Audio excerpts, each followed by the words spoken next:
Fala Geek, aqui quem fala é Felipe e hoje a gente mergulha na HQ Corpo Lanterna Verde, edição número 13.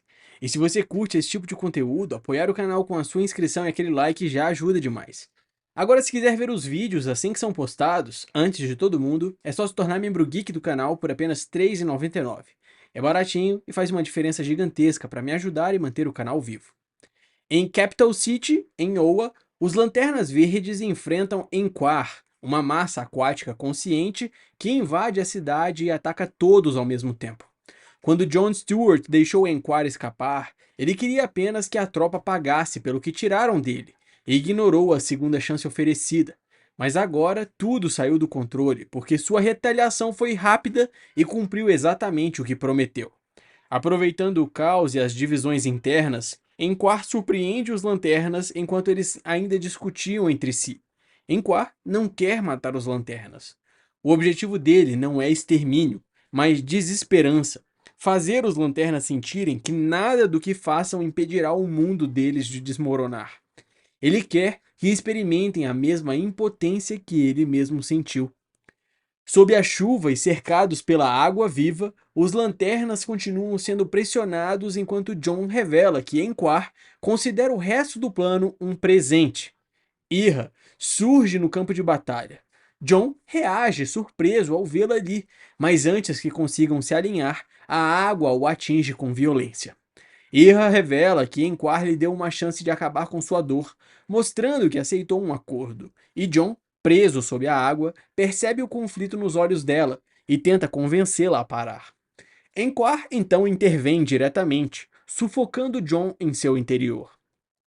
Enquar intensifica o ataque, comprime o corpo de Jon com a água e transforma o sofrimento dele em parte de sua vingança, provocando Fatality para dizer como ela se sente agora, enquanto aprisiona também outros lanternas sobre torrentes e saboreia o momento. Ira o confronta. Enquar responde a isso, liberando Jon do afogamento. Enquar mantém Ira suspensa e tenta convencê-la de que aquela destruição é tudo que ela sempre quis desde que perdeu seu planeta, mas admite que já não sente a mesma raiva dentro dela. Ira responde que reviver aquele momento inúmeras vezes, mas agora, diante da vingança real, sente-se anestesiada. Ele tenta reforçar o laço entre os dois, lembrando a solidão que compartilharam e sugerindo que os orgânicos são instáveis, e pede que ela não jogue tudo fora por pena, ameaçando o que pode fazer com ela caso o abandone. No refúgio da tribo Índigo, enquanto Oa está sob ataque, Aya insiste que precisam se reagrupar com os outros para defender o planeta, mas ponderam que talvez seja melhor focar apenas na própria sobrevivência e na busca por prosélito. A personificação da compaixão. Hiroki intervém, afirmando que há uma forma de fazer as duas coisas, e que a presença recente de alguém trouxe uma compaixão complexa e descontrolada que pode ajudá-los a localizar prosélito. Natromo considera a ideia arriscada, mas cede parcialmente, permitindo que investiguem enquanto o restante fica. Em meio às ondas que devastam Oa, Ira admite a Enquar que ele pode ouvir seus pensamentos e que, embora ele tenha conseguido o que queria, aquilo já não é mais o que ela deseja. Ela reconhece que pensou ter encontrado um espírito afim, mas entende que estão todos sozinhos. Ao tentar enfrentá-lo, é agarrada pela água e Enquar afirma que esperou uma eternidade por vingança e não permitirá que ela fique em seu caminho. A situação muda quando Hiroki surge e bloqueia o ataque com um firme não, identificando Ira pelo nome e interrompendo a investida de Enquar. Hiroki invade a mente de Ira e expõe que ela carrega o peso da empatia por Shanshi e por bilhões de vidas perdidas, mas ainda assim guarda espaço para se importar até mesmo com aqueles que a feriram. Embora exista ressentimento, sua compaixão permanece profunda, inclusive em sua parceria com Enquar. Hiroki diferencia Ira de Enquar, ao explicar que ele quer espalhar sua dor, enquanto Ira apenas deseja que a dor pare, e conclui que essa diferença a torna a pessoa mais capaz de detê-lo e salvar Oa. A dor que consumia a Ira desaparece e os lanternas percebem a mudança. Ela se transformou em uma lanterna da compaixão. Jon pergunta o que aconteceu e o outro responde que o equilíbrio pendeu para o lado deles. Com clareza renovada, Ira explica que Enquar está fraco por estar espalhado demais e assume a liderança da estratégia, ordenando que todos sigam para Mogo e enviem energia suficiente para criar um escudo que o aprisione ali. Ela determina que tragam reforços e decide que John irá com ela ao mundo de Enquar. Com a mente livre da agonia, ela parte com John, enquanto os demais se preparam para executar o plano. John acompanha Ira rumo à massa oceânica e pergunta qual é o plano. Ela explica que precisam encontrar a fonte orgânica que Enquar vem consumindo, pois isso o fortaleceu, e que isolando essa origem descobrirão onde ele opera. Enquar provoca sobre a vingança e Ira responde que se importa o suficiente para encerrar o ciclo. Ele surge para detê-los. John reage pedindo aos aliados que se apressem.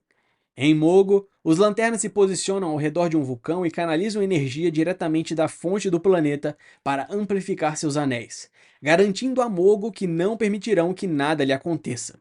Unidos, concentram um poder até que no momento decisivo ordenam a liberação total, e a energia do núcleo irrompe em uma explosão massiva que se projeta para o espaço. A energia liberada por Mogo atravessa o espaço e atinge diretamente o planeta dominado por Enquar, executando o plano de amplificação. Mogo age ao canalizar sua força interna e o planeta-alvo reage ao impacto devastador, confirmando que a estratégia foi bem sucedida. O impacto cria a abertura necessária e John afirma que está funcionando enquanto ele e Ira avançam para o interior.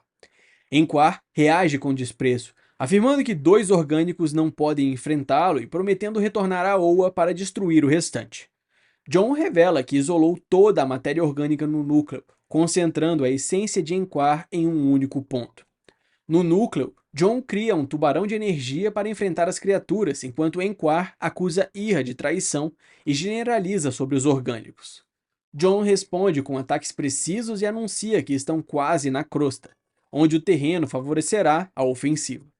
Ele molda a energia em uma broca luminosa e avança perfurando a estrutura do planeta, transformando o ataque em ofensiva direta contra a base física que sustenta Enquar, que tenta reagir, mas começa a perder terreno. Enquanto continuam perfurando, Enquar protesta que não pode perder seu lar novamente. John aponta que ele concentrou toda a matéria orgânica em um único lugar, e Ira afirma que foi o próprio ódio dele que criou a vulnerabilidade. Ela o alerta para não confundir vingança com a única pessoa que o compreendeu. Ao se aproximarem de uma região incandescente, John pergunta sobre o plano, e Ira decide que precisa enfrentá-lo sozinha. No núcleo incandescente, Ira afirma que o anel não a corrompeu, mas clareou sua mente, dissipando a névoa da raiva. Ela oferece a Enquar a mesma clareza. Ele recusa, dizendo que jamais abandonará sua dor nem sua vingança contra Oa. E ela responde que então não há escolha. Quando ele exige que ela o mate, ela recusa e concentra energia para purificá-lo, afirmando que a compaixão a salvou e pode salvá-lo também. Com o Enquar purificado, o planeta se estabiliza e Ira admite que fez coisas que deveriam tê-la condenado, mas não sente que mereça o que recebeu. John pergunta se ele agora está em seu colar e ela confirma que improvisou para mantê-lo vivo, como o último de sua espécie, decidida a ensiná-lo a ajudar em vez de ferir. John reconhece a escolha e demonstra orgulho, e Ira declara estar grata por ter a dor aliviada e por poder aliviar a dor de outros, encerrando o conflito com a vitória da compaixão sobre a vingança. Após a crise, lanternas recordam a energia imensa sentida ao construir o reator em Moco e alinham planos para aproveitá-la melhor, enquanto o líder reconhece que enfrentaram um problema antigo que precisava ser resolvido. John procura Katma, pede desculpas por tê-la trancado e sugere que conversem, sinalizando tentativa de reparação. A narração destaca que, quando foram forçados a agir juntos, até os Tanagarianos, que perderam seu lar, ajudaram a defender Oa. No campo de refugiados, em Malakith, Simon admite que não é o ideal receber um planeta inteiro, mas promete esforço para fazer com que se sintam em casa, marcando a transição da guerra para a reconstrução. Os novos recrutas são reconhecidos como lanternas verdes de pleno direito, e a liderança declara que é hora de construir um futuro mais forte. Ira caminha ao lado da chefe da tribo Índigo, que afirma que ela será uma anfitriã poderosa.